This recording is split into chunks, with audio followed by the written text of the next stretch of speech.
기도하겠습니다. 하나님 아버지, 오늘도 바울의 여정을 이끄시는 주님의 섭리를 묵상하려고 합니다. 오늘 말씀 속에서 제게 말씀하시는 주님의 음성을 듣게 하여 주시옵소서. 예수님 이름으로 기도합니다. 오늘도 사도행전 28장 14절에서 말씀하신 대로 바울의 여정을 이와 같이 이끌어 가시는 주님의 섭리를 묵상하겠습니다. 바울이 밀레도에서 에베소 장로들을 불러 마지막 유언을 남긴 후 바울은 밀레도에서 다시 배를 타 고스를 거쳐서 바다라로 가게 됩니다. 바울은 바다라에서 마침 두로로 직행하는 배를 만나 타게 되었지요. 그런데 사도행전 21장 3절에서는 바울이 두로로 가는 중에 구브로 섬을 지나게 되었고 바울은 배 위에서 구브로 섬을 바라보았다라고 말씀합니다. 구브로 섬은 바울의 1차 전도 여행에서 첫 번째 전도지였지요. 사도행전 21장에서 구브로를 바라보았다는 말 속에는 바울이 10여 년 만에 원점으로 되돌아온 것을 강조하기 위함이었습니다. 바울은 배 위에서 10여 년 만에 자신의 원점인 구브로를 바라보며 10여 년에 걸친 세 차례의 전도 여행을 주님 안에서 다시 한번 돌아보고 또 돌아보면서 자신을 살폈을 것입니다. 그리스도인에게 주님을 만난 신앙의 원점은 대단히 중요합니다. 신앙의 원점은 자신의 신앙 상태를 살피게 해주는 기준이 됩니다. 이제 바울이 탄 배가 두로에 도착하여 화물을 내리는 동안 바울은 두로 신자를 만났습니다. 두로의 신자들도 바울이 예루살렘에 가게 되면 결박과 환란이 있을 것을 알고 예루살렘에 가지 못하도록 눈물로 만류했지요. 그러나 두로 신자들의 눈물도 바울의 결심을 돌이키지 못했습니다. 두로에서 배를 탄 바울은 그 배의 마지막 종착지인 돌레마이에 도착하여 돌레마이 신자들을 만났습니다. 그리고 다시 걸어서 가이사랴로 갔습니다.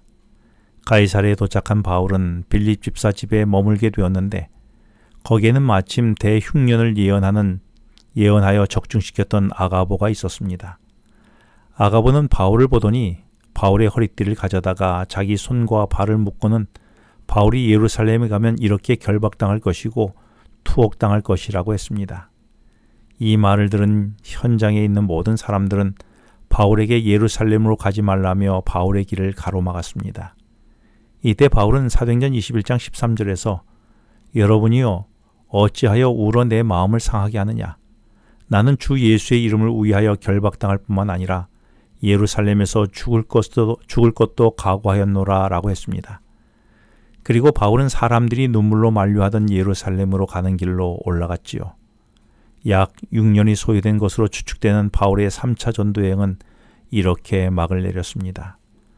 바울의 3차 전도 여행 역시 주님께서 인도하신 신묘막측한 섭리의 여정이었습니다. 만일 우리가 어느 길을 가려고 결심할 때에 성령께서 그 길로 가면 위험하다고 계속 말씀하셨다면 우리는 어떻게 생각했을까요? 우리는 위험을 알려주신 것은 성령이 이 길을 피하라고 말씀하시는 계시라고 생각하며 성령님께 알려주셔서 감사하다고 그렇게 하며 그 길을 피해가지 않았을까요? 그러나 바울은 계속 위험성을 알려주는 성령님의 예고를 그 길을 가라는 주님의 명령으로 받아들였습니다. 바울은 모든 사람이 눈물로 만류하는 길, 그리고 자기 목숨을 내놓아야 하는 그 길, 그 위험한 길을 바울은 어떻게 주님을 위해 자기 목숨조차 귀한 것으로 여기지 않고 갈 수 있었을까요? 이는 바울이 부활하신 주님을 만났기 때문입니다.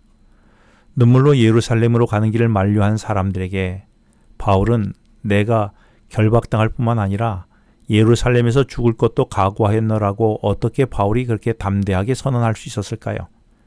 이는 부활하신 예수님께서 바울과 함께 해주시고 바울을 이끌어 주셨기 때문이었습니다. 바울이 우여곡절 끝에 찾아간 로마에서 어떻게 비참하게 참수용으로 인생의 최후를 맞이하는 일을 선택할 수 있었을까요? 그것은 바울이 참수용의 길을 피하지 않도록 주님께서 자신을 영원토록 책임져 주실 것을 믿었기 때문이었습니다.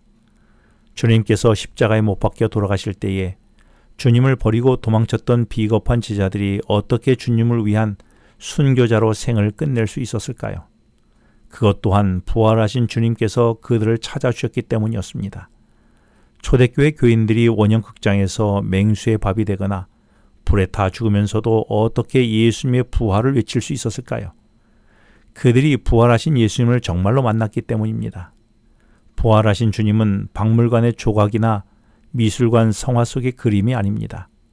그분은 우리의 죄값을 대신 치러주기 위해 십자가의 제물로 죽으셨다가 3일 만에 죽임을 깨뜨리고 다시 살아나셔서 언제 어디에서나 우리와 함께하고 계시는 분이십니다.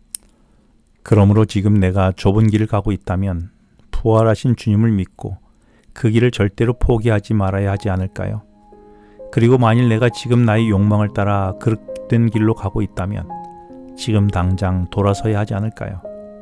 지금 내가 부활하신 주님과 고독하게 독대하며 시선을 마주칠 때에만 내가 이 세상에서의 온갖 역경 속에서도 부활의 영광을 바라보며 의와 진리와 생명의 길을 걸어갈 수 있는 것이 아닐까요? 그리고 부활의 주님이 나를 주님의 신묘막측한 섭리로 내 인생을 인도해 주지 않으실까요? 이 믿음이 내게는 있습니까? 기도하겠습니다.